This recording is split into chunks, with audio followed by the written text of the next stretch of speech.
અને દેવહૂતિ, અહીંયાથી લગ્ન કરવાની પ્રથા ચાલુ થઈ છે.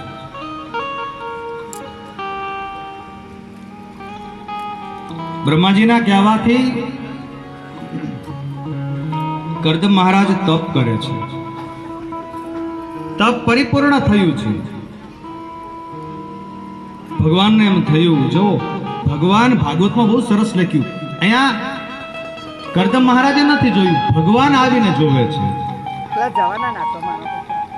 અને ભગવાનની આંખમાંથી અશ્રુ પડે છે કે આ ભક્તએ કેટલું તપ કર્યું. શું કર્યું? તપ. ઊંધોક્ષર કરો. અને આ તપ એટલું કર્યું કે ભગવાનની આંખમાંથી અશ્રુ પડે.